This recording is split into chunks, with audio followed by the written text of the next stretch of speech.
வணக்கம் நேர்களே. டேன் தொலைக்காட்சியினுடைய வணக்கம் தமிழ் நிகழ்ச்சியிலே இந்த இயற்கை வழி என்ற பகுதியிலே இன்று நாங்கள் இந்த கண்டல் காடுகள் தொடர்பான விடயங்களை பார்த்து கொண்டிருக்கின்றோம்.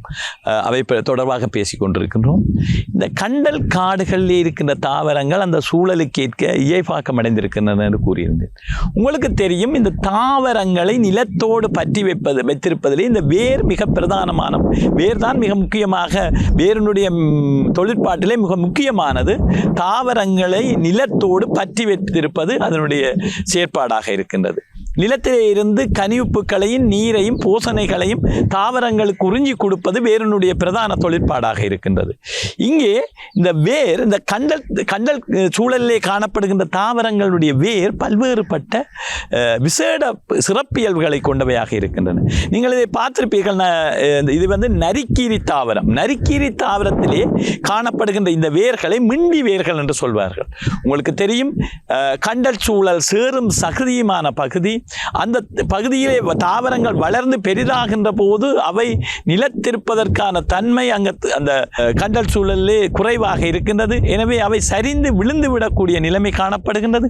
எனவே அவை சரிந்து விழுந்து விடாதவாறு இந்த மிண்டி வேர்கள், இந்த நரிக்கீரி தாவரத்திலே காணப்படுகின்ற மிண்டி வேர்கள் பாதுகாக்கின்றன. இந்த கண்டல் சூழலிலே காணப்படுகின்ற தாவரங்களிலே காணப்படுகின்ற விசேட வேராக இந்த மிண்டி வேர்கள் காணப்படுகின்றன. இந்த மிண்டி வேர்களை பற்றி உங்களுக்கு நான் கூற வேண்டும். இந்த மிண்டி வேர்கள் என்று சொல்வது தாவரங்கள், அதாவது தாவரங்கள் சில சூழலிலே தாம் நிலையாக நிமிர்ந்து நிற்பதற்கான தன்மை குறைவாக இருக்கும். அதிலே மிக முக்கியமானது இந்த கண்டல் சூழல். மிக முக்கியமானது என்றால் அங்கு சேரும் சகதியுமாக எப்போதும் ஈரலிப்புத்தன்மை வாய்ந்ததாக நீருள்ளதாக இருக்கும். எனவே தாவரங்கள் வளர்ந்து பெரிதாக கிளை பரப்புகின்ற போது அவை சரிந்து விழுந்துவிடும். இதற்காக தாவரங்கள் தாமாகவே இந்த மிண்டி வேர்களை உருவாக்கி, உங்களுக்கு தெரியும், மிண்டி கொடுத்தல் என்று சொல்வார்கள். மிண்டி கொடுத்தல் என்பது ஏதாவது ஒன்று சரிந்து விழாமல் கொடுப்பது. தடிகளாலே கொடுக்கப்படுவது மிண்டி. அந்த மிண்டி கொடுப்பது போல அந்த தாவரங்கள் சரிந்து விழாதவாறு இந்த மிண்டி வேர்கள் பாதுகாக்கின்றன. எனவே இந்த நரிக்கீரி தாவரத்திலே காணப்படுகின்ற மிண்டி வேர்களைத்தான் நீங்கள் இப்பொழுது பார்த்தீர்கள். இந்த மிண்டி வேர்கள் இந்த கண்டல் சூழலிலே காணப்படுகின்ற தாவரங்களிலே காணப்படுகின்ற விசேட வேர்களாக இருக்கின்றன. இந்த வேர்களை நாங்கள் வேறு சூழலில் அவதானிக்க முடியும். அதிகளவான மணல் சூழலின் தாவரங்கள் நிலைத்து நிற்பது, நிமிர்ந்து நிற்பது மிக கடினமான ஒன்றாக இருக்கும். எனவே அங்கே இந்த மணற்சூழலிலே காணப்படுகின்ற தாழை மரங்கள் இந்த மிண்டி வேரை கொண்டவையாக காணப்படுகின்றன.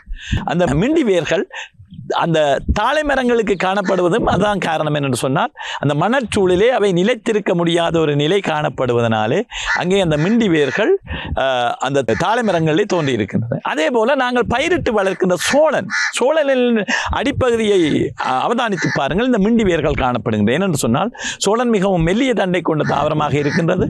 அவை உயரமாக வளர்கின்ற தாவரமாக இருக்கின்றது. எனவே அவற்றினுடைய அந்த தாங்குந்திறனை அதிகரிப்பதற்காக சோழன் தாவரத்திலே இந்த மிண்டி வேர்கள் காணப்படுகின்றது. எனவே இந்த மிண்டி வேர்களினுடைய உருவாக்கம் இந்த கண்டல் சூழலிலே காணப்படுகின்ற தாவரங்களிலே கூடுதலாக காணப்படுகின்றன. எனவே இதனை நாங்கள் நன்றாக உணர்ந்து கொள்வதற்கு இந்த கண்டல் சூழலில் இருக்கின்ற தாவரங்களை நீங்கள் நன்றாக அவதானித்து பார்த்தால் உணர்ந்து கொள்ளக்கூடியதாக இருக்கும். நன்றி, வணக்கம்.